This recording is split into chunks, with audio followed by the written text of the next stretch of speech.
Good evening, everyone, and welcome to the Balie. Welcome for everyone here and also the viewers that are watching online to this program, The Crisis Ahead, the South China Sea Geopolitical Tensions. My name is Katarina Schul, and tonight we will be discussing the lingering conflict in the Indo-Pacific. The South China Sea is full of resources, like many of you probably know, but also currently holds the most risks for direct altercation with China. Beijing's increasing claims to marine territory have made the Indo-Pacific the global political center of gravity. Today, on the 6th of June, probably most of you here went voting and are looking at the European elections. But today also, the first Coastal Guard exercise featuring the US, South Korea and Japan was held. This demonstration was not at all, demonstration of strengthened military ties, I have to say, was not the first one, not at all, but it has also not ended China's dominance in the region. Tonight, we discuss the relevancy of this looming conflict for us here in the Netherlands, for the 5.9 billion people living in the region, and, of course, the path ahead. The Balie organized this event in collaboration with students active in the Jason Institute, and I'm imagining we also have a lot of students here in the room. Maybe hands up if you're a student. Look. Or, okay, no, not too strict. That's also fine. If you're just newly graduated, you can also put your hand up. For more than 45 years, the Jason Institute for Peace and Security Studies has been engaged in informing students and young professionals on matters of international peace and security. They do this by organizing evenings and events like this one with important stakeholders and publishing their own quarterly magazine. And of course, they're also here, so I'm going to go to one of them, because they're a group of very driven... Is this one on? Is this one on? This one is almost on, so I'm going to be very... Yes. Please stand up. You're one of the very active members, students of the Jason Institute. Why did you want to organize this evening tonight?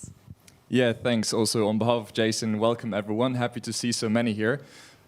I think the question is, we have a war in Europe, we have a war in the Middle East, so why talk about the Indo-Pacific? But I think because they are so intertwined. So we see, for example, currently the US being reluctant, putting in resources in the Middle East, putting them into Ukraine. And also we see that it's a more overreaching rivalry between the great powers. So especially because we have so many conflicts ongoing, we should be careful not to spark another one. And today also, I think what's special that we are also going to hear about the regional actors, what's their perspective. We also have some journalists here that hopefully also are going to provide us with an idea of what the people maybe in these countries think about the Western engagement, but also, of course, about the Chinese role. And just looking forward to a great evening. Thank you. Wonderful, thank you. Okay, well, you almost spoiled also the setup, but that's fine. Thank you so much. Give them an applause, the Jason.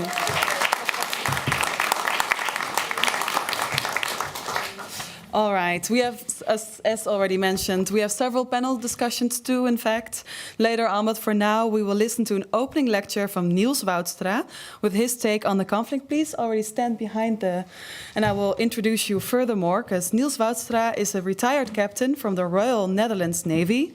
After this, he was an associate professor of operational analysis at the Netherlands Defense Academy. And Deputy Military Representative to the European Union and the NATO. Give him a warm hand of applause.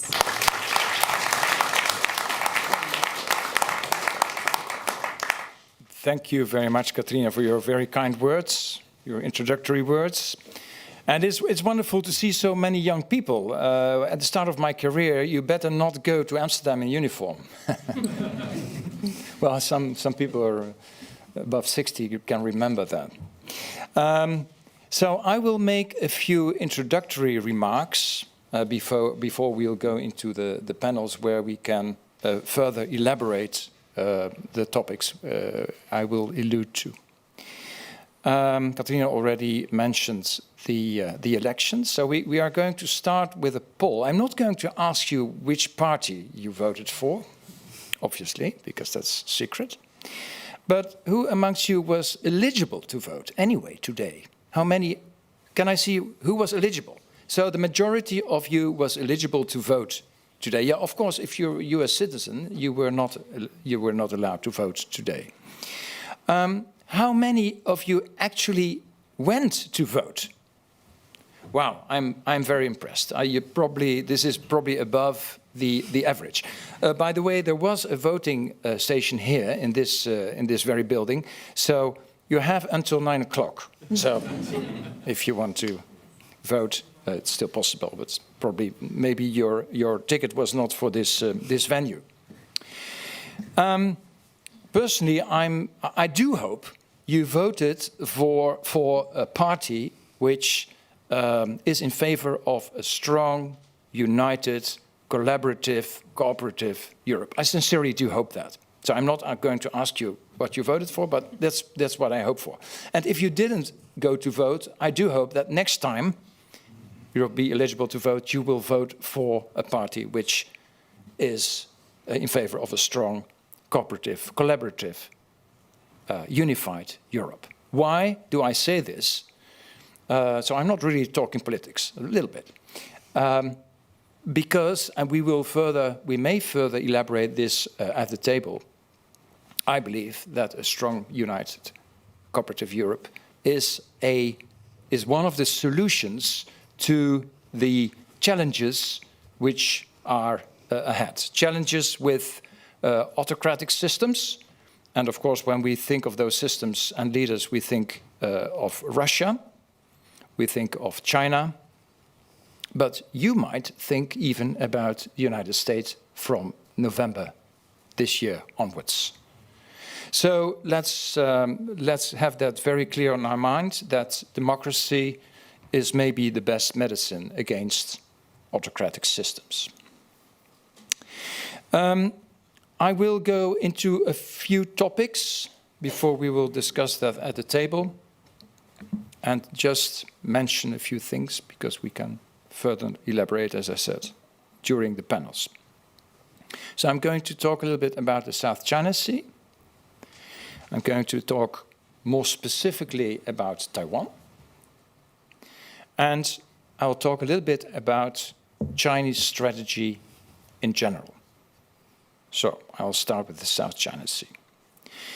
In the first place, it's very clear that the South China Sea is subject also to very great Dutch interests. As you know, Rotterdam used to be the biggest harbor in the world until the 60s of the previous century. Today, it's by far the biggest harbor, biggest port of Europe. If you add Antwerp plus Hamburg, that's Rotterdam-ish. So it's the biggest harbor in Europe. And we know about the Belt and Road Initiative. And very often when you see pictures of that, it starts, let's say, in Shanghai and it ends in Rotterdam. Well, that's the road, because the belt is on land, of course. So, big Netherlands, big Dutch interest, so that's why it's one of the reasons, I suppose most of you are Dutch, why this is interesting for us. So what is happening in the South China Sea? We have seen over the last decades a very gradual tendency by China to incorporate the shoals and islands, etc., into China, so to say. A gradual occupation. This is contrary to what is laid down in the United Nations Convention on Law of the Sea, which is the UN Treaty on the Sea. Because what does this treaty say? This treaty says that you are allowed to have territorial waters of 12 nautical miles. And as you know, 1 nautical mile is 1,852 kilometers. 12 nautical miles. And you may have an exclusive economic zone until 200 nautical miles. So that's about 360 kilometers. The Chinese, however, say that they have complete sovereignty over the South China Sea. And they have sort of historic proof for that. There is a chart with 9 dotted line, or even 10 now, and that is a proof that it belongs to China. But there are other surrounding countries, Philippines, Vietnam, Malaysia, Indonesia, Singapore, Thailand, Vietnam, Brunei, which also have these same rights. They have the same rights to 12 nautical miles and an exclusive economic zone of 200 nautical miles. So there is clearly a difference of view about this. By the way, we all know Hugo de Groot, Grotius. He wrote a pamphlet in 1609, Mare Liberum, about the freedom of the sea, and he sort of declared, and that was adopted in customary law, he declared that all the seas around the globe are free to anybody who wants to sail there. And this is still the basis of this international treaty, the UNCLOS Treaty. And that's why seas like the Black Sea or the Mediterranean Sea are international waters. And the same applies to the South China Sea. So this argument of sovereignty of China is not justified by international law. And the Philippines, in 2013, they made a case, International Court of Arbitration in The Hague, by the way. The Hague, the law city of the world, isn't it? And there was a ruling in 2016 which said, indeed, China cannot claim all these islands and shoals, etc., etc. Because in between, on all these islands and reefs and shoals, the Chinese had made like runways, military installations, anti-air missiles and other missile sites. And they do this very, very, very gradually. Right. I said I would say a few things about Taiwan. And Taiwan may be the next big conflict in the world, if we haven't had enough of it. Because there's clearly a tension, and we heard about our eternal leader, Xi Jinping, that he considers Taiwan as a province of the People's Republic of China. And it's just, he says, just a matter of time that we will get control over Taiwan. And 2049 is a sort of key date, because 2049 is 100 years of communism. And, it has to be done by that time. At the latest, I think, it's what they want.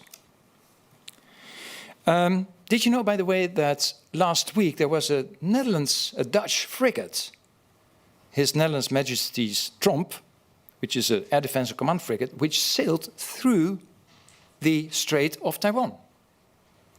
I see a few people who noticed that. Very interesting. Is this allowed under international law?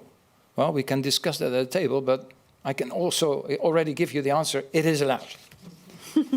Not only because, well, the distance between, I won't get too much into technical details, but the distance between the islands and the mainland is that big that anyway, even if it had belonged to China, legally or de facto, it would still have been possible to have innocent passage. Let alone if you consider that it does not belong to the mainland. But it's very clear that China does not appreciate this type of things. And we can discuss at the table whether this was an unnecessary provocation or necessary to maintain freedom of navigation. Another topic we might discuss, if the Chinese will really ultimately incorporate Taiwan into the People's Republic, what will the rest of the world do? What will the US do? And we know that President Biden has given his guarantee that he would help Taiwan, but, and we may discuss that, will they stand firm? What will the reaction be? I find that a very interesting topic. We have examples. We know a little bit the fate of Hong Kong, how things went. Will there be a full-fledged invasion with Marines running on the shore like D-Day? I don't think so. What will happen, maybe, we can discuss that. And this brings me to the strategy of my last topic, as introductory remark. The strategy of the Chinese. I don't know whether somebody of you read the book, The Clash of Civilizations and Remaking of World Order by Samuel Huntington. He wrote it already 30 days ago. The man died. Of course, he's a Westerner, but he sort of schematically divides the world in different civilizations, and the Chinese civilization is one of them. The Japanese is another one. I think he mentions 8 civilizations, basically. Well, he's talking about African civilization, but of course it's very diverse, Africa. But it's a scheme, but it's food for thought. And so the Chinese, we need to realize that the Western civilization, which also includes Australia, New Zealand, of course North America, and Western Europe, is different. We are different in our thinking, in our culture, and in our civilization than the Chinese. So we cannot one-to-one project our thinking and our methods to the Chinese. So we need to have knowledge about their way of thinking.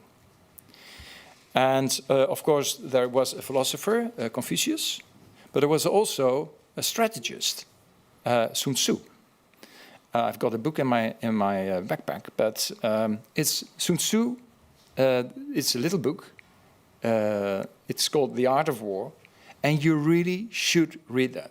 You read it in 2 hours because it's only 13 small chapters with very short statements, not paradigms, but aphorisms. Very short statements.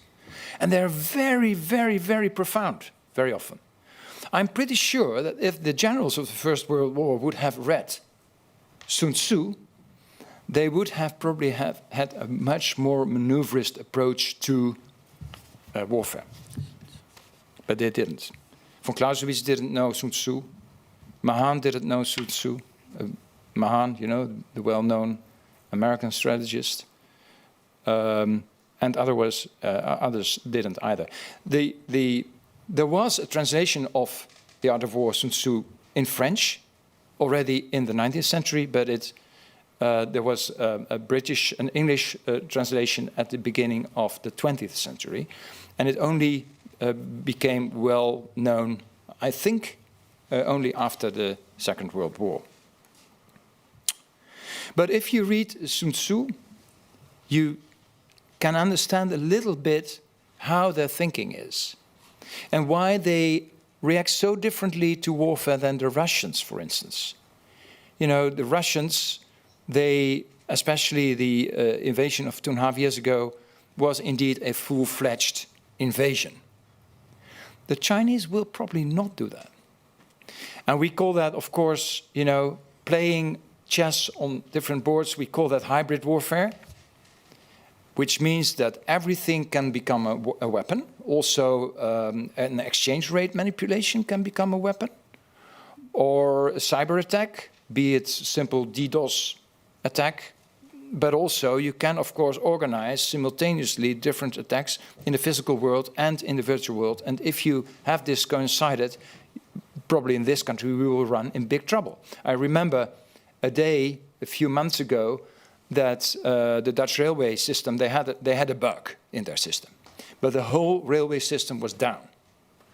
And the chaos it provoked was enormous, let alone if this is being done on purpose simultaneously with cyber operations, influencing, etc., etc. And we may be more confronted with, for instance, influencing, which is, by the way, also a Russian hallmark, than we are aware of. One of the most interesting aphorisms in this book is, to win 100 victories in 100 battles is not the acme of skill. The acme of skill is to subdue the enemy without fighting. And if you don't know the word acme, it's in Dutch, it's toppunt. Toppunt van kunnen. And that's how they think, and that's how they operate. And that's why they go around the world, in Africa and other places. They bought a big part of Rotterdam is in Chinese hands. They just bought it. They are in Gwadar, Pakistan. They are in Djibouti. They are everywhere. And where the Western ambassadors, they provide sort of conditional help. We are going to help you to make roads if you pay attention to human rights. The Chinese don't ask that. They just have their concessions of the mines, and they don't ask questions. So the Chinese have strategic patience to come to their ends. And they have this very strategic sense of not triggering a fierce reaction. Russians, of course, in February 2.5 years ago, they triggered a reaction, and they suffer the consequences to this very day. The Chinese will probably stay under that threshold, very cleverly, not provoking a Western reaction. This being said, and I'm closing the introduction, it's not like China will definitely be the superpower of the future. They do have many problems. They do have demographic problems. The one-child policy will make that their population will dive under 1 billion. So for the labor force, it's a problem. For the armed forces, it's a problem. They have a big debt crisis, finally, because they invest in all sort of things like the Belt and Road Initiative, but there is not always the return on investment which you would have in a free economy. So they have many problems which can also be dangerous for the rest of the world. So we're going to discuss all these things. At the end of the evening, there will be ample opportunity for you to ask questions as well. But I'm very curious, for instance, to discuss with Frans Paul, who's a true specialist on China matters. So, and maybe we have some different views, and that would be nice to discuss things. So, thank you very much.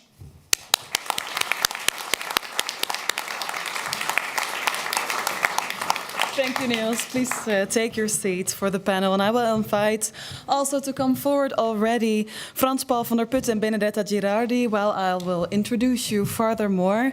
Frans Paul van der Putten is an independent analyst of China and geopolitics. He's the former head and co-founder of the Klingendael China Center. Frans Paul van der Putten also wrote De Wederopstanding van China, van prooi tot wereldmacht. He's also one of the founding editors of the Silk Road Headlines, a weekly newsletter on the China's Belt and Road Initiative. And there we have Benedetta Girardi. She's a strategic analyst at the The Hague Center of Strategic Studies, a principal researcher for the Europe and the Indo-Pacific Hub study group. Her primary research interests are the geopolitics and geoeconomics of the Indo-Pacific region, European defense, security policy, and the interactions between Europe, China, and the United States. Give them a warm applause.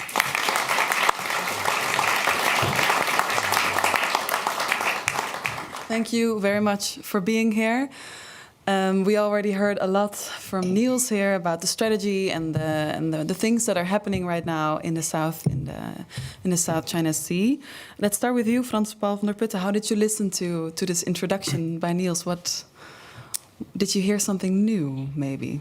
Well, I heard a lot of interesting things for discussion, things that we can further discuss. A lot of it. Mm-hmm. but I think for now the main thing is the big picture, and Niels also spoke about that, about Samuel Huntington's theory of the clash of civilizations. So when we talk about all these issues, which can be very complicated, very detailed, very technical, very legal, but also very, there's so many perspectives.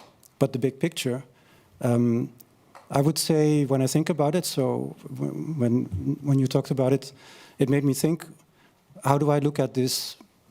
Let's take the South China Sea as what is, behind or under the surface of all the things that are happening there at the moment. What are the big issues? And for me, it's mainly two things. And I wouldn't say, for me, it's not so much a clash of civilizations in the way that Huntington described it, but primarily, first of all, the relationship between big countries and smaller countries. So can big countries, big powerful countries, can they just impose their will on their smaller neighbors? So like China on Taiwan, for example. Yeah, China or the Southeast Asian countries. Yes.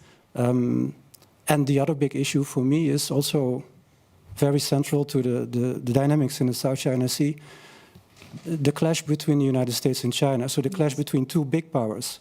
So how can big powers manage their tensions, their different interests, without this resulting in a major war? Yeah. And I think so.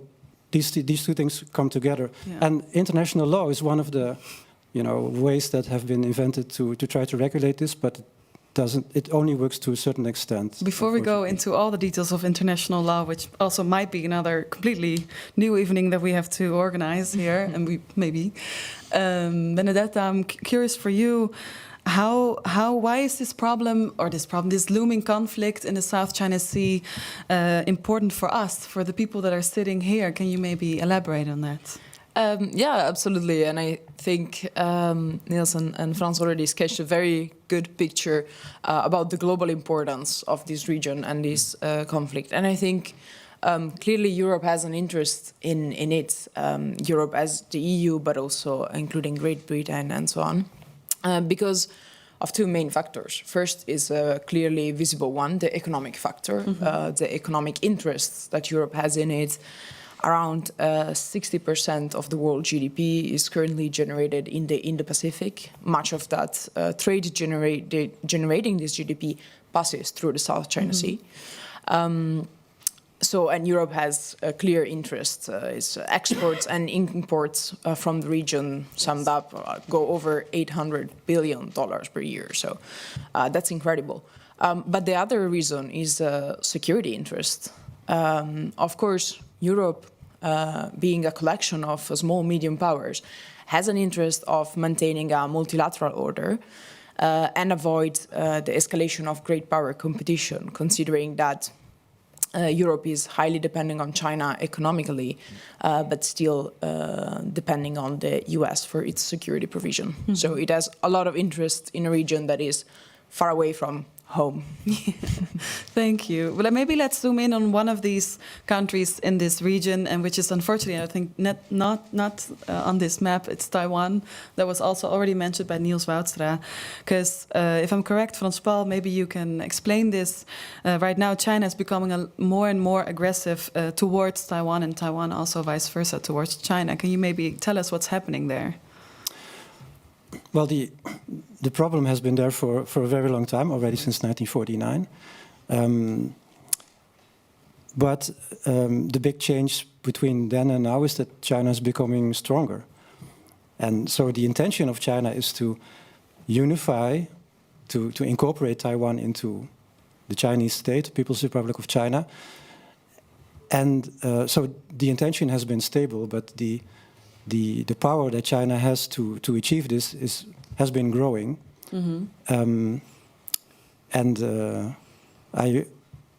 Niels already alluded to this, that the most likely course that China is taking is that China is gradually building up its pressure rather than resorting to a sudden attack. Also, gradual occupation, maybe? Well, occupation, so far, it's not a matter of occupation, it's a matter of trying to coerce or to stimulate or to force, whatever you want to call it, Taiwan and the Taiwanese government into negotiating with China about some kind of arrangement, some kind of unification arrangement.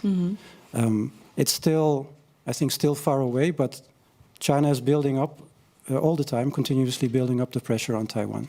What is the doom scenario here, that China then eventually gets, like, occupies, or whatever the better word is, this Taiwan for starters, or what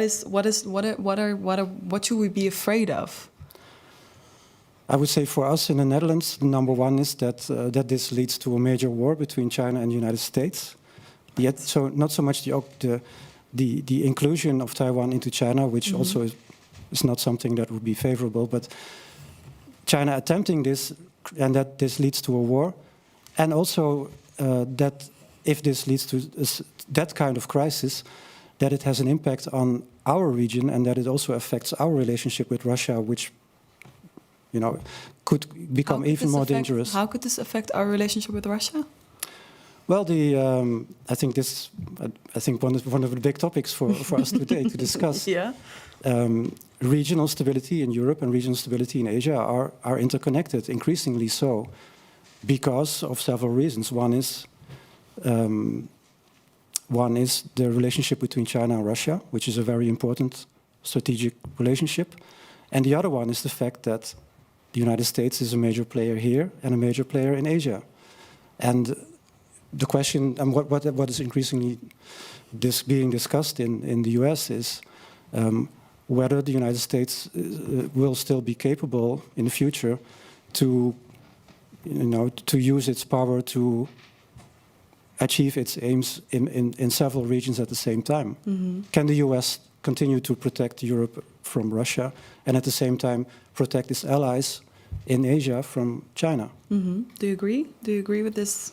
Well, I would like to react first to the chance of a major war between China and the United States. I think the Chinese will try to avoid that at all price, because it will have severe implications for the trade relationship with the United States and, of course, Europe. We know that many things which are being used by us are manufactured by the Chinese.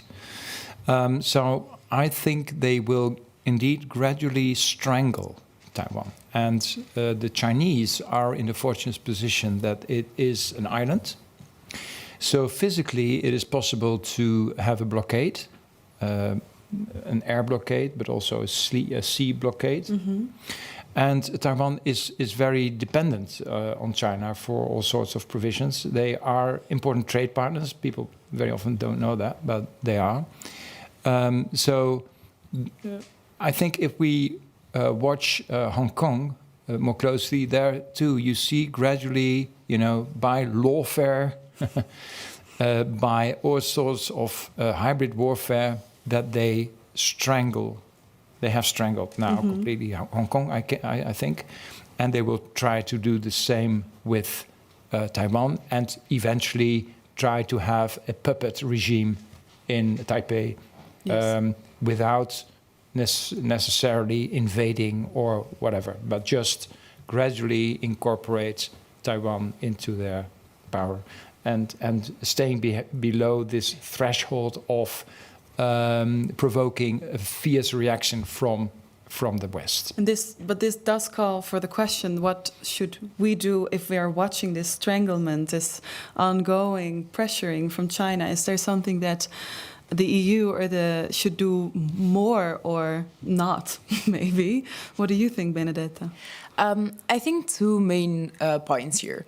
The first one is that maybe it's not something that it's obvious to everybody, but in Europe we have very limited military capabilities. We have especially very limited maritime capabilities.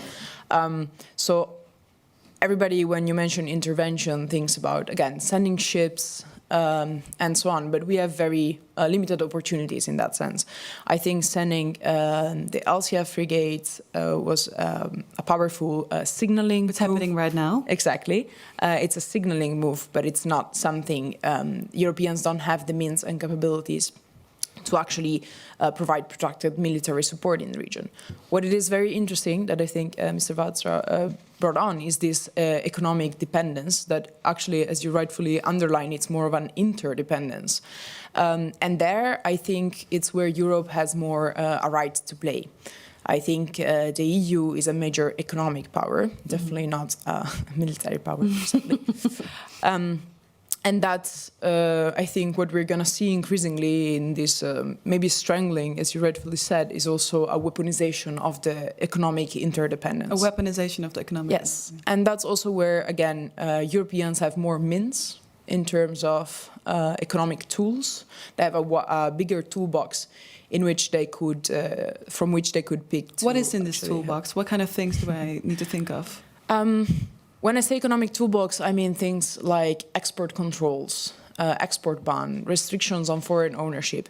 And to some extent, we already see this happening between the two great powers. We saw it especially in strategic sectors, for example, the semiconductor sectors.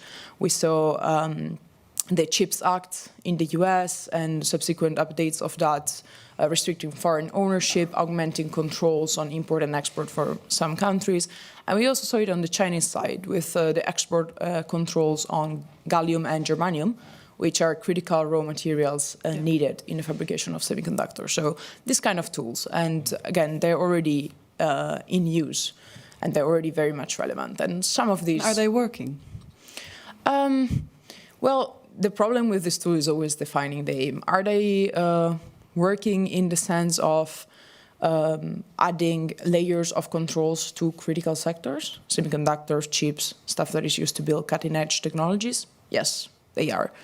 Are they working in dampening the tensions? Well, clearly not. They are enhancing them. Yeah. So it's always a question of defining the objective. Yeah. But they are toolbox that the EU has more availability of with respect to military Francois, capabilities. do you think the EU should be doing more? Well, in a way, yes. I think, okay, if we talk about, you have the military level and let's say the security issues and the economic issues. Starting with the security side, I think in the region, the United States is playing an important balancing role. So the fact that the United States is there and has a strong military presence keeps China from expanding its influence over its smaller neighboring countries. So it creates a certain degree of stability. I think using military power by itself is not enough, but it is a necessary component. So the US is, in that sense, contributing to regional stability. And what Europe then can do, I think, is to help the US as much as possible to do this by making sure that the US doesn't need to, or doesn't need to spend a lot of its military capacity on protecting Europe from Russia. So Europe can just invest a lot more money in its own defense and capabilities so that the United States can play its part in Asia. So if we work on our security in this region, in Europe, with the war in Ukraine, with Russia, the US has more tools, more capacity to balance the tensions in the Southeast Sea. Yes, I think that's one contribution that Europe can make and Europe should make. Is this enough in your eyes, Niels? Well, I think we can do things to at least slow down the Chinese expansion. And indeed, on the economic side, I think many people don't understand why ASML, this chip maker in Veldhoven, why there is this export ban on the newest UV technology. But it makes entirely sense to my mind, because there's an enormous expansion of the People's Liberation Army, and for their weaponry, etc., if we provide them with the best ICT and chips, then they will probably expedite their production and further improve. It's funny to see, by the way, that at some point they completely dismantled a machine and put it and tried to copy it and put it together, but it didn't work. Sorry? Who's they? The Chinese. Yeah. They sort of tried to what the Japanese did, some decades ago. They tried to copy it, but it didn't work when they put it together again, because it's rather complicated. There's another side of the same economic coin, is that we need to be more self-sufficient as EU, for instance. At the previous conference, there was a lady who proved that there are many things we cannot make ourselves anymore. Even the United States at some point had to import all its penicillin from China. So not even able to make penicillin themselves. And like that, there are many other spare parts and objects we cannot make anymore ourselves. And we really need to think this thoroughly through, because sooner or later that can become a weapon as well. But should this be something that the US and the EU do together, or does the EU have to do this themselves? If you ask me, I will always say that the West needs to cooperate, to collaborate, primarily through NATO.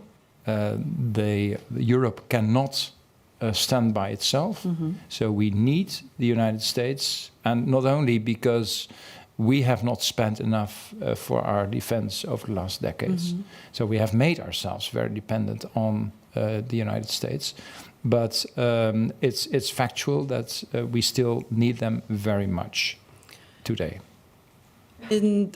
Of mentioning the NATO, which is also a question, of course, that's around this conversation. I think there was also mention of letting some of the countries in the region maybe join NATO. How do you think this would turn out, Benedetta? You mean in the region, like in Indo-Pacific? Okay. Well, there was never really talk of Indo-Pacific country joining. Sorry. There was no worries. I understand why that's a way. There was talk definitely about opening a NATO office in Tokyo. So sort of extending a bit what is at least the framework. That's why my question to Indo-Pacific countries.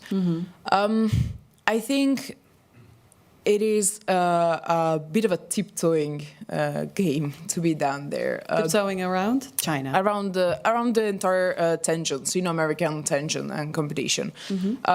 Opening an office in Tokyo was probably not going to change the regional dynamics. It was definitely a part of this game of signaling, of which I was talking about before as well, with sending ships, etc. Yeah. And the frigate also of the Netherlands is sailing there right now. Exactly, it's signaling, and of course, signaling is part of a diplomatic and security strategy.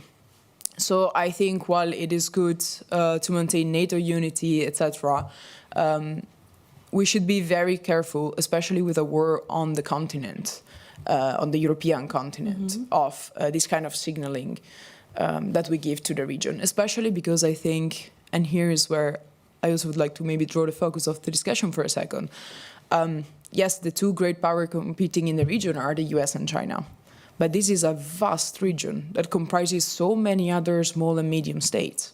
And I think what is fundamental for Europe is not to alienate these states, not to alienate Vietnam, Malaysia, Indonesia, Thailand, India, because these are states that in most of the cases would rather not pick sides, would rather not choose between one of the two great powers. And that's also where Europe has more in common as a compendium of small and medium states. So the avoiding alienation by also giving the wrong signals, it's extremely important for Europe, because Europe has much more in common with these small, medium-sized states than the great powers. And that's where a potential conflict, but in general, tension in the region can be really lost or won. And that's also where the economic advantages can be lost or won for Europe. Do you agree, Frans Paul?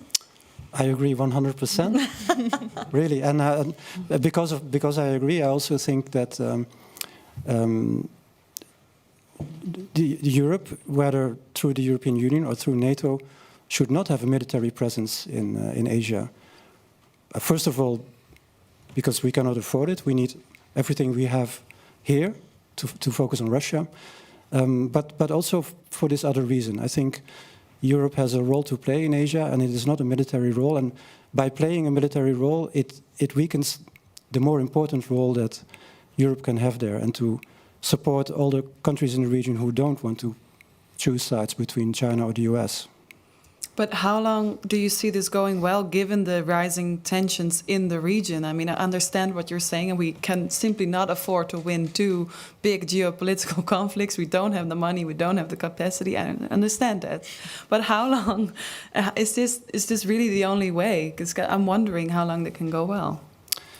Well, in the longer term, I agree. This is very uncertain, very unstable.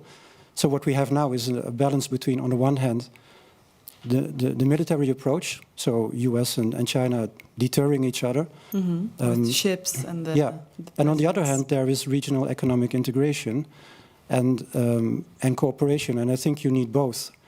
Just, if you take away the U.S. military component, then China will become very dominant in the region, which the countries in the region, of course, don't want. But if you just have the military deterrence side, it's very dangerous. It can lead to a major war between China and the US, or it can force other countries in the region to pick sides. Yeah. So this is indeed, I agree, it's not a situation that is maybe very sustainable for a long time. But it for would now, keep me up at night. Yeah, but I think for now it's the best that there is. And it would be good, and I think the EU should play a role there, to think with the other actors how to move from this kind of situation to a more stable one in the future. Niels? Yeah, a few thoughts. In the first place, it is in fact impossible to incorporate those countries into NATO. And the reason is that NATO has 32 members, and it's really a North Atlantic Treaty Organization. And there is an area which belongs to the North Atlantic Treaty Organization, which encompasses the Atlantic Ocean and mainly the European mainland. So these countries are really outside of the NATO area. So that's one of the reasons. But maybe a more important reason is that NATO functions by consensus, and if you're 32, we see it with the next Secretary General. There are a few countries which are not yet in support of Mr. Rutte. They will eventually, of course, but they probably want something for it in exchange. But this underlines that even smaller countries can oppose. And I'm very sure that if there is an idea to incorporate Brunei, for instance, into NATO, it will not even come to the table. No. So that's one thought. And another thought is that you see that, and that's part of Chinese strategy, and you can read it in Sun Tzu, the Chinese will try to divide and rule. And that's why they don't want to deal with ASEAN, for instance. ASEAN is a sort of the EU, you could say, between quotes, of Southeast Asia. They don't want to deal with because they don't want to be confronted with alliances, because alliances are strong, says Sun Tzu.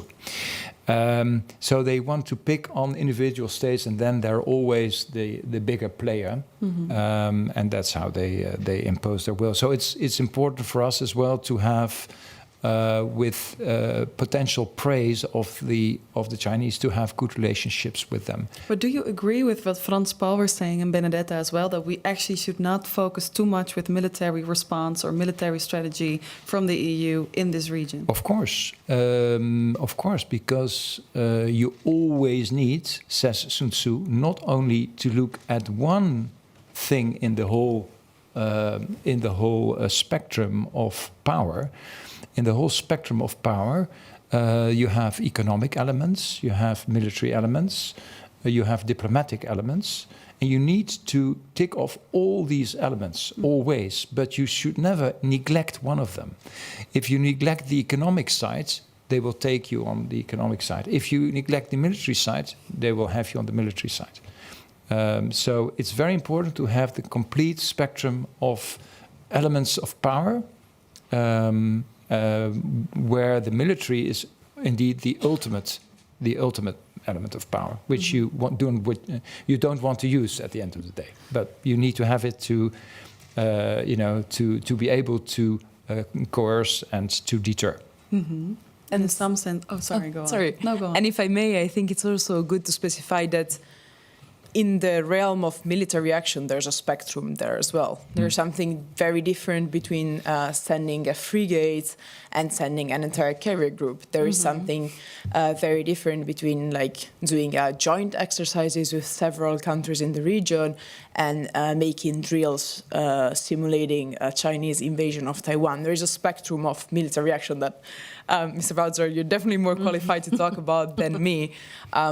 But there's a spectrum of actions there as well, which doesn't mean that Europe should not or cannot undertake some of those, like participation to freedom of navigation operations and joint exercises. But it also means that there are some things that are outside of what Europe can do, which again doesn't mean that they cannot do anything militarily or they cannot use militarity and security means for signaling. And in your eyes, or according to you, how can we manage to sustain peace in the region in a long-term way? What do you think that we need to do? Lots of prayers. No, I think as the Indo-Pacific becomes a bit the center when it comes to economic exchanges and military tensions and great power competition. I very much wish I had the crystal ball to give you the answer to long-term peace, because I would be making millions. I think it's going to be a very, very delicate balance of the elements that the gentlemen have already underlined. So the economic, the diplomatic, and the military means. It's going to be an exercise of balancing between two great powers without alienating any of the smaller, medium-sized one, and find ways, as Franz-Paul was putting it before, to like work around it and guarantee that a multilateral order is upkept. But yeah, very difficult to have a predictive answer. Would you like to add to that, Niels? Yeah, well, actually, what we need is, of course, also political change. I will not say regime change, because that doesn't work. We have seen that in the Arabic Spring. It's not just a matter of getting rid of one dictator in order to get another one. But I think we, as EU, for instance, we can play a role in exporting democracy. It sounds very idealistic, but I think it is possible to have these smaller countries to have a democratic, like Taiwan. We succeeded. We sort of succeeded in Japan as well. India is the biggest democracy in the world, so it is possible. So we should enhance democracy on one hand. I think that is helpful. And I also, I was on mission several times in Africa, and I think, these were security sector reform missions and all sort of other missions. I personally believe if you develop a good middle class with people who have studied, who have a reasonable income, who are independent thinkers, that may be a good basis for the future of your country. All right. Good. Thank you. Thank you for your contributions. I would like to thank Niels Woutzer and Benedetta Girardi for their insights and ask Frans-Paul van der Putten to stay seated. And give them a warm applause already, please.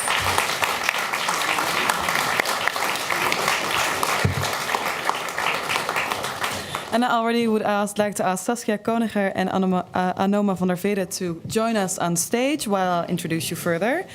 Saskia Koniger has been a Southeast Asia correspondent for NRC since 2022, and she is currently positioned in Jakarta. Between 2018 and 2022, she was a freelance journalist reporting from New Delhi. She wrote 2 books on India and a novel on China. And here we have Anoma van der Vede. He is a foreign correspondent in Japan for NOS and NRC. Van der Vede is PhD graduate of the Osaka School of International Public Policy and currently holds a position as a senior researcher at the Leiden Asia Center. Give them a warm applause.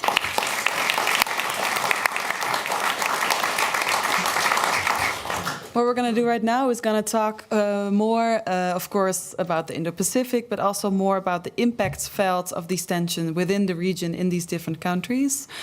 We're very lucky, I think, that you are both at the same time in the country. I believe it was because of an event, a journalism event that you both had here. Correct? She did. I was there. I know actually, I know and I know each other, but it's the first time we meet in person. Good. No, With that's good. colleagues, Networking events. We're very happy. Let's start with you, Anoma. You're a correspondent in Japan. How do people in Japan look at China's presence in the South China Sea? How is this perceived? I feel like I'm starting to realize how Japan is feeling in the discussion after the last debate, because nobody mentioned Japan for some reason. Maybe once, yeah, barely. Barely. Well, we talk about Japan peripherally, right? There's a NATO office coming in Japan, maybe, if Macron doesn't stop it after visiting Xi Jinping. We're sending boats to Japan to signal our efforts in the region. Japan is the biggest player after the US when it comes to our allies. And we're not talking about Japan. What is the solution to the South China Sea issue? We have two massive allies, Japan being one of the largest armies, having one of the largest armies in the region, yet we're not talking about it. Japan is investing in relationships with ASEAN countries enormously. Like the Philippines. Like the Philippines, like Vietnam, and they're doing more and more. They just reiterated the new defense policy, which includes ODAs in terms of defense spending to Southeast Asian regions. What we have to do as Europe, it's to me, and maybe because I'm a little more influenced by the Japanese side of things, why are we not investing in our relationship with Japan? Do you have an answer to your own question? Yeah, that was it. Is this rhetorical? This is rhetorical. Yes, this is definitely rhetorical. Japan is a stakeholder in the region. Most of the trade through the South China Sea is for Japan. A lot of it is, at least, billions and billions of it. Japan has long-standing relationship with Southeast Asian regions. It was the biggest ODA donor to most of these countries in the region. France, you probably know this because we're competing with China. We're the biggest one for Vietnam, for example. We just, I say we, I'm not Japanese, but Japan just sent these guys to the Philippines. Yeah, what's happening here? Maybe you can, this is, I think, a good example of what's happening Yes, right now in Japan. This is the Japanese Coast Guard in the You have to Philippines. talk into the mic. Oh, yeah, sorry. People at home cannot Hello, hear you. hello. Yeah, Hi, perfect, hi, perfect. hi. No, just to keep it, and you Yeah. can also watch it there. Yeah. This is the mobile unit of the Japanese Coast Guard, but they're in the Philippines. Why? They're training the Philippine Coast Guard because Japan has recently reiterated their free and open Indo-Pacific policy. By the way, the term Indo-Pacific is a Japanese term invented in 2016. So you can see it's quite an important player when it comes to policy issues. Yeah, I'm going to restate this so often. You have no idea. Point made. Yeah, it is. But they're doing this because they believe that the solution to peace in the South China Sea is strong players. Unified front Not as well? necessarily a unified front, just very strong defensive players. Enhancing the maritime capacity of countries like Vietnam, like the Philippines, will help deter China from enacting all these gray zone kind of warfare. You said lawfare, right? Lawfare, yes. I like that. Those the tactics that they're using right now. What if you have all these surrounding countries? If they have their own very strong marine and coast guards, it makes it a lot harder for China to, take that little step further. Gradually go that way. Saskia, I know you were recently also in the Philippines, right? Was this kind of help or assistance by Japan asked for, or or was it something that you noticed there? Absolutely. Well, same like Anoma, I identify a little bit as a Southeast Asian. I mean, it's scattered, it's a mosaic, it's a patchwork of nations, but we don't know much about, actually. It's 10 nations. They're all completely different, with different strategies, different alliances, different kind of regimes. And Philippines stands out in this matter because they allies the most strongly to the US. They are closest to Taiwan. And They've taken also a more assertive stance towards China, if I'm correct. Absolutely, yes. This is historically so. I mean, Philippines was very shortly a colony of the US, so they have strong ties with the US through migration as well. I visited actually an island called Batanes, which is, if I'm not mistaken, 200 kilometers from Taiwan. And yes, these are one what of do we pictures. see here? Fishermen on Batanes. It's a very small island group. You can compare it to the Waddeneilanden, the Dutch islands. But they're strategically, they're in the middle of this whole scene. So they see. I don't think they can see Taiwan, but maybe on a clear day. Maybe they see all the Navy ships coming by? They see all the Navy ships and what has happened after the regime change, or by democracy, more or less. In 2022 in the Philippines, Duterte made place for Marcos Ferdinand Marcos, and I make it too Spanish. Yeah, it's okay. The new president. That's him, yes, right? and he changed course a little bit because Duterte saw a lot to gain with collaborating with China, especially on the economic front. Ferdinand sees more, also maybe more to gain. He has leans towards authoritarian rule. This is complicated. Yes, like Let's his get dad. that. Yes. Like his dad, he feels like he needs the support for the US to counter the influence of China, but that also gives him more power domestically. Yes. So it's also... It goes both ways. It goes both ways, but it's also like, who are we supporting in the US and the EU? Who are we supporting? Are we supporting autocratic regimes? Yeah. Or need to control China? So this is also talking from the Southeast Asian nations. Yes, of course. So almost like picking sides, something that Frans-Paul van der Putten said, something that we should not want to do. I don't know if you want to. I don't know how you look to this new thing in Philippines. What's happening right now there? Well, with Marcos and being very assertive towards China. Yes, well, the Philippines is in a difficult position because I'm sure that, in principle, the Philippines is also a country that would prefer not to pick sides. But if you are on the receiving end of China trying to push it, to expand its influence very close to the Philippines, and the Philippines is a formal military ally of the United States and has to rely on U.S. help.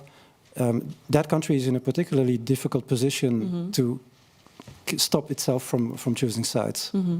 But still, I would think that also the Philippines in general would prefer, I mean, they are a military ally of the US, but they are still also a neighbor of China. They need to get along with China also in the long term.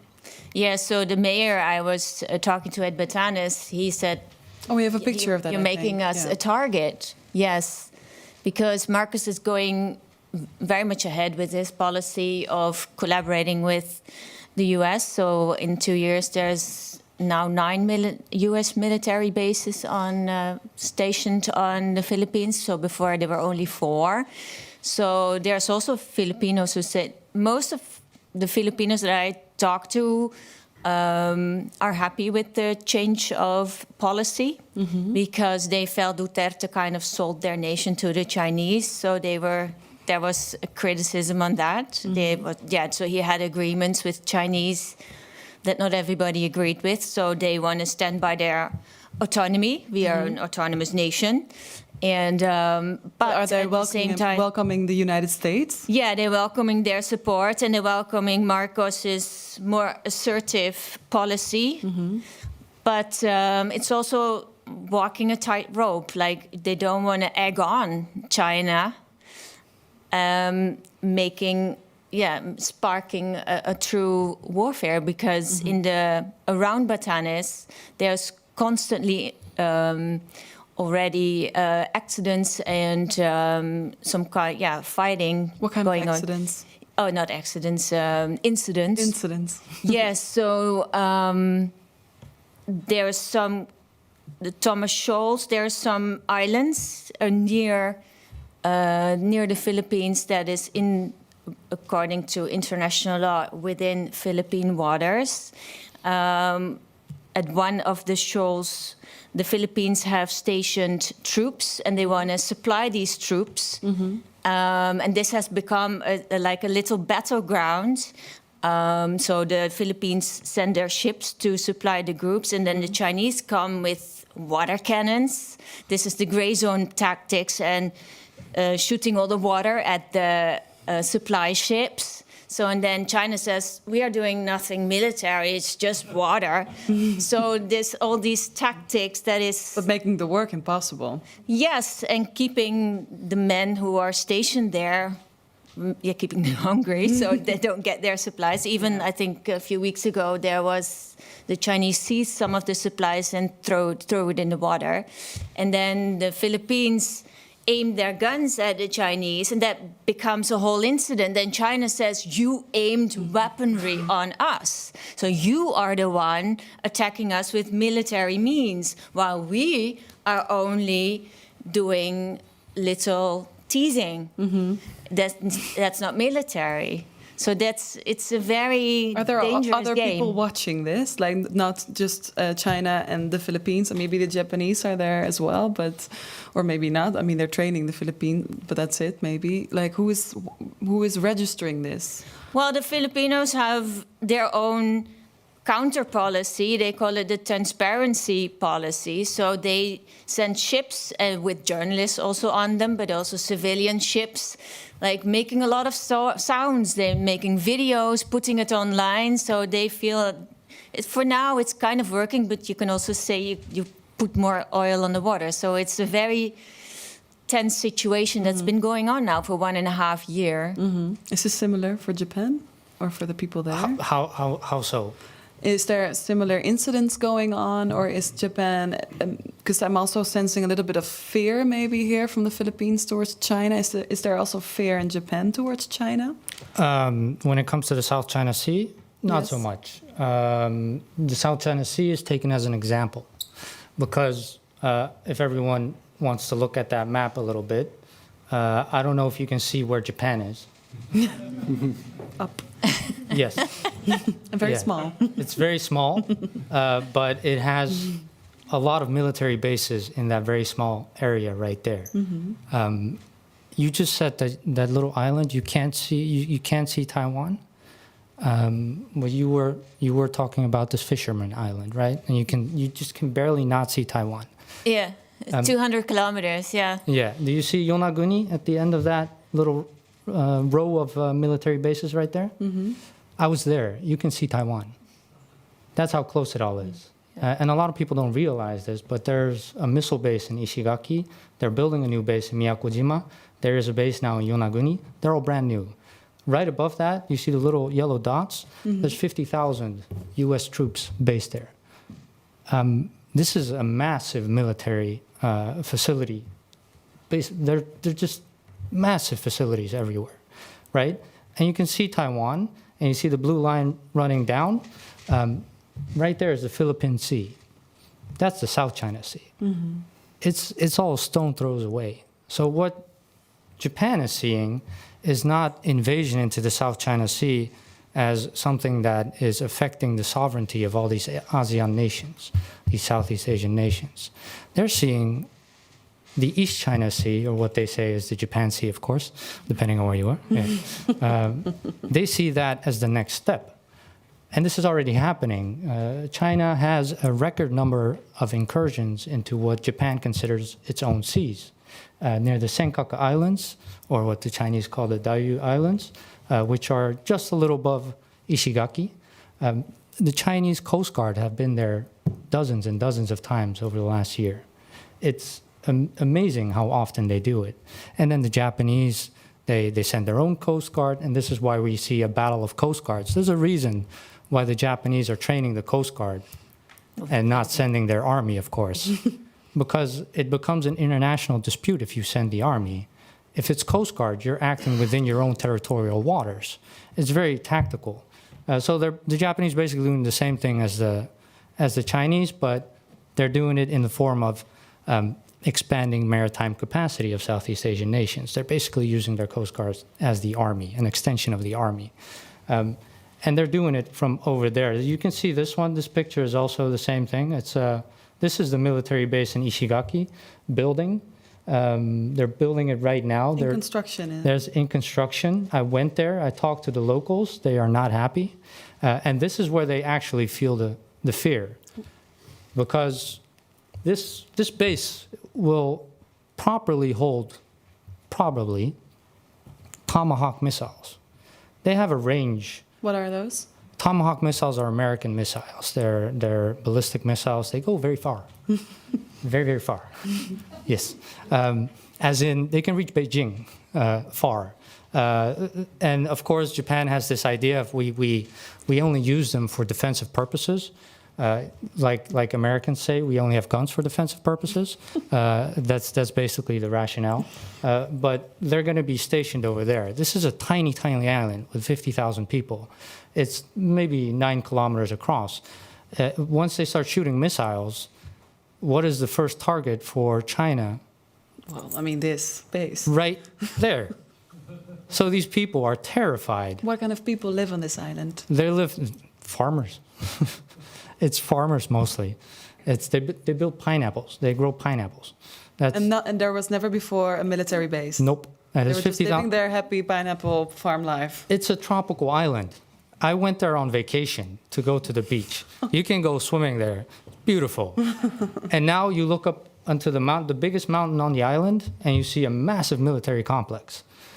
You can imagine, as someone who's been living there their entire life, all of a sudden you see these tensions in real life. Mm-hmm. It's not. It's materialized. It's literally materializing. It's not. It's not the threat anymore. It's the soldiers on your island. Boots on the ground. Boots on the ground. And Japan is, of course, they're raising their military budget. They've adopted collective self-defense now. So if Taiwan is invaded and the U.S. says, "Well, you know what, we're gonna stop that," Japan is going to be at war. It's going to be the first time in 78 years that Japan has a choice. You're sure? Yes, they don't have a choice, and they know they don't have the capacity to fight this, right? They don't. Agree? So, don't people in Japan get nervous that they could become part of a major war, and it's not something that they can? It's not their choice. Oh yes, yeah. This is a massive discussion, and this is also why the government is pushing towards capacity building in terms of the military, right? There has been a long-term reliance on the U.S. For a lot of things. The entire 7th Fleet is in Yokosuka, right? Mm-hmm. There was this idea that the U.S. is going to protect us. Biden said, once the Senkaku Islands are attacked, we're gonna defend you. But we don't know what's going to happen in November. Is Trump going to say the same thing if he becomes president? There's a lot of insecurity in Japan, and this is why Japan is also making an effort to reach out to Europe, to reach out to Southeast Asian nations, because they know that they cannot rely on just the U.S. And this is why it's so important for Japan to see these boats coming in. I know it's just signaling, and I know we don't have the capacity to send. We have 9,000 people at NATO. We don't have enough people to send to the Indo-Pacific, because the region is 4 or 5 times larger than Europe. But for Japan, it's a matter of signaling that NATO is willing to be interested to invest in a relationship with Japan. And to help them protect them. I don't think they expect that. What Japan probably would rather see is cooperation in terms of military defense equipment, material, exchange of knowledge, intelligence exchange, stuff like that. The more concrete things, they know we're not going to send, 500 boats to Japan if we have them. If yeah, exactly. But they do want to know that if there is a strong Europe, at least they won't get attacked from Russia in the north, because they also share a border in Russia with Russia, right? Is this false hope, Frans Paul, or is this realistic hope? Well, at the moment, it's there, because ships. It's not just, we have heard the example of the Dutch Navy ship, which is there at the moment, but it's also other European countries that are sending ships, and it's not just ships. It's also fighter planes from Europe that occasionally go to the region to do exercises. So it's already there. And what do we do with these insights that we just heard from the Philippines and also from Japan? Where do we go from here, according to you? Do you think China will eventually back down now at least Japan and Philippines are growing and affirming themselves, or won't it? No, it won't. I don't think so, because there's still the two main issues, that China is becoming stronger and wants to exert more influence in the region, and the other one is that there is competition between the US and China, and both want to prevent the other one from dominating the region. There's a lot of fear and distrust between the two. So no, I don't expect that this dynamic that we now see will end soon. It's only going to become more. It will, yeah. It can only, at this time, it looks like it can only go in one direction, which is more tensions. Well, I agree with Niels and Benedetta that Europe should use their soft power more than what they do now. Get more knowledge. I mean, Southeast Asia is like a mosaic. I mean, some nations are already a client state of China. Others are fighting it. Others are trying to be neutral, totally freaked out that they have to choose at one point. And then the people themselves, I mean, they want... democracy is backsliding in most nations. It's not going well usually for people, normal people. I think he talked about support the growth of a middle class. I think these are key solutions to keeping the peace, because when people are more vocal, they can also influence the whole region. It sounds soft, but I think it's the way to go. Also, not just send military. I mean, that will maybe spark more violence, but show more interest, have more relationships. Yeah, I think you know my position. Yeah. I'm gonna open up to the audience and see if the audience has any questions for the speakers here at the table, but also for previous speakers, Benedetta or Niels, that are in the audience already. Please, show of hands if you have any questions. I see one there. Do I see more? Hello, is this one working? Yes. And now, so I'm gonna go first here because I'm on the way. I mean. Hi, I actually had a question for Niels. So you quote or you reference The Art of War quite frequently. And I was actually curious if you could share some insights about my favorite chapter, which is chapter 13, which is the use of spies. And I was wondering if you could elaborate a little bit about something which was not discussed enough, in my opinion, which is actually what's happening in our own backyard, which is the spying from China, such as MSS, Ministry of State and Security. And the FBI actually considers China intelligence as one of the dangerous state actor for stealing trade secrets. So I was curious if you could elaborate a bit on that.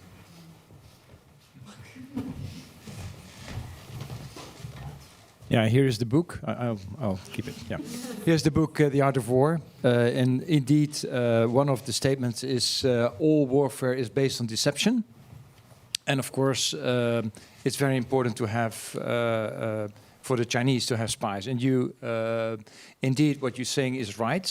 Their hallmark is primarily to steal commercial secrecy, whereas the Russians are primarily influencing for instance, elections and that sort of things. So yes, this is very important, and we need to not to be naive about this. It's very clear. For instance, we opened our universities to Chinese students, which is not bad by itself, but we also knew that half of them were paid by the People's Liberation Army. So these were just Chinese military in civilian uniform. They come to study at our universities, in Delft, for instance, or Enschede, and get all the knowledge, which is then being used in China. So we need to stop being naive about all these sort of things, and have a good protection of our, especially our commercial secret things. Yeah. Thank you. Thank you. And Fasad, I will go to the next question. Here in the back. Hello. Hi. First, thanks for the very interesting elaboration of the whole theater at the South China Sea.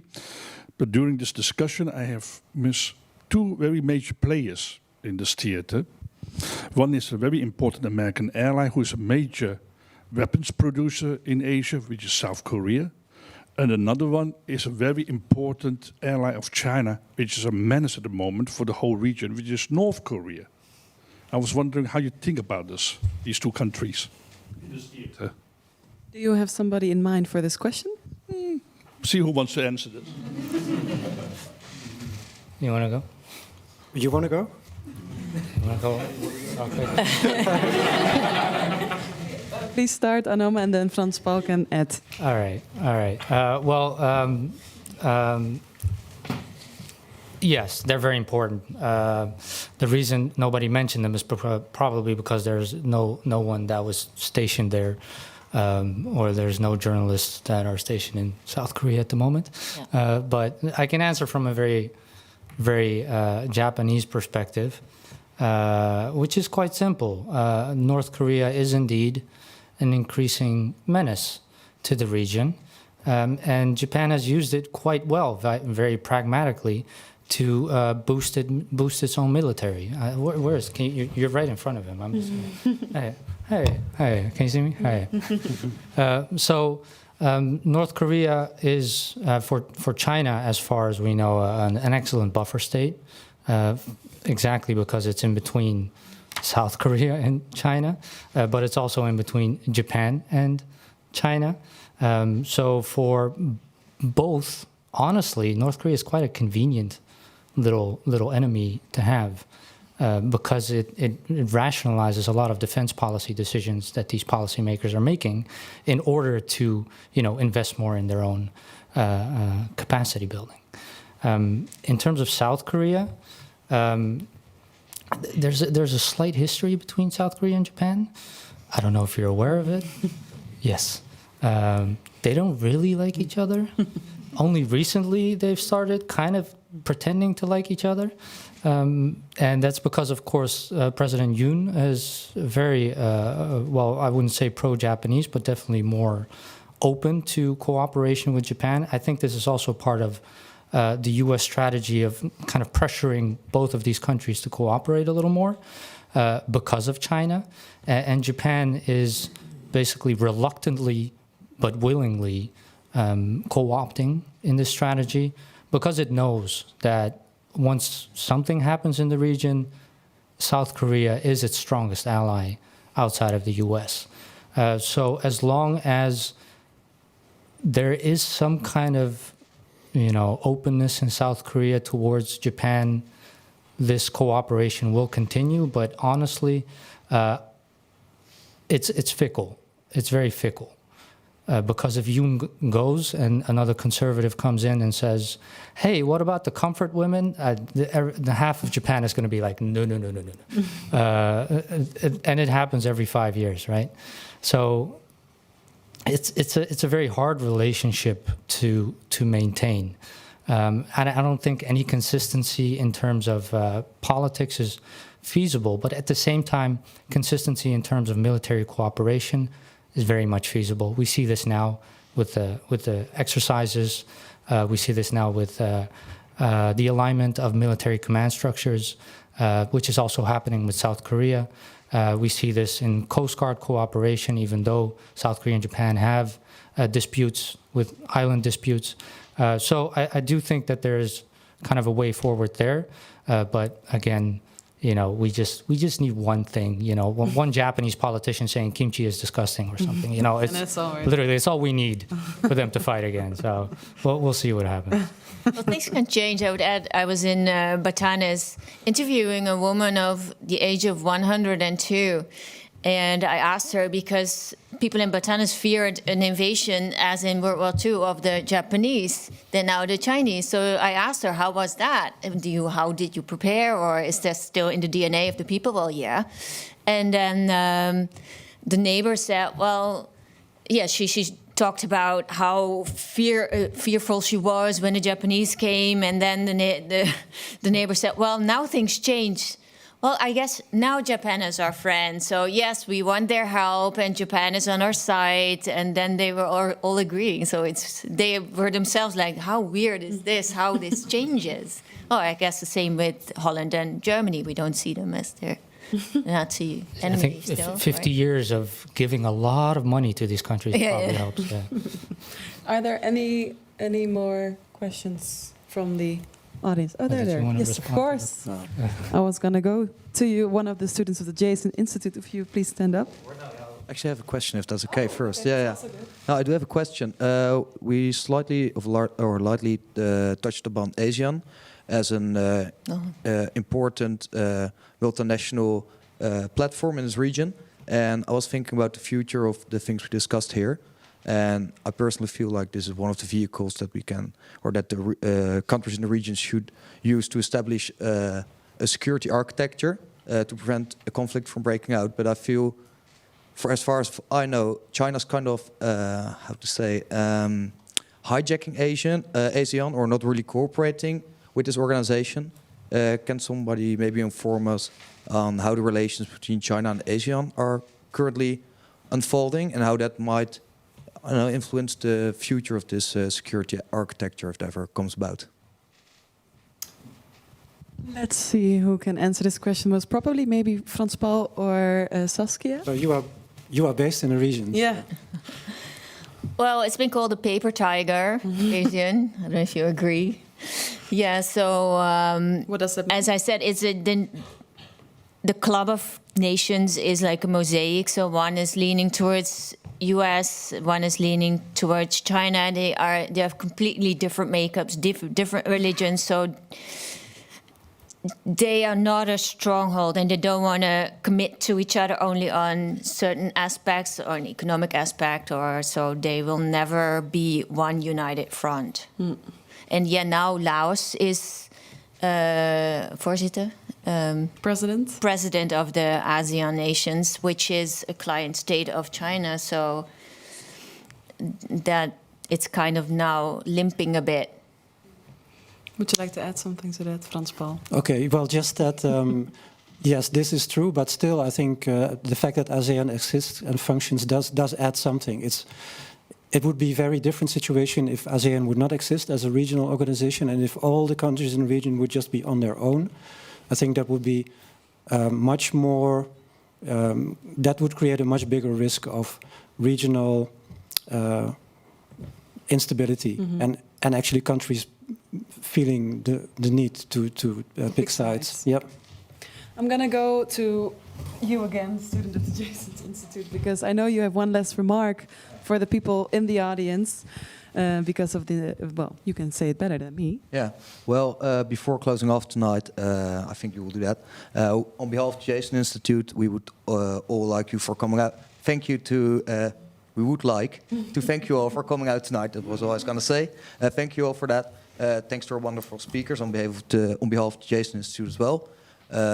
Personally, I feel it's quite hard to put such a difficult topic into words that everyone can understand, and I think you did a very good job on that. At least for me, it was easy to follow. So thank you for that. And then, as a final remark from me, if there's anyone who's interested in doing stuff like this, like organizing these kind of events, by the end of this week, the Jason Institute will put out some vacancies.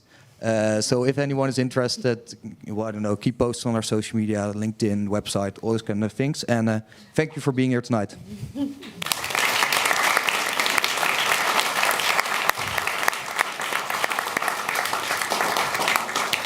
Well, I don't have a lot to add to that because I was going to say the same thing. Thank you very much, Jason Institute, for helping us host this evening. And of course, thanks to all my speakers sitting here and there for contributing to this evening. I also want to thank the Balie and Technique, of course, for making this possible. And I want to wish everybody a very good evening.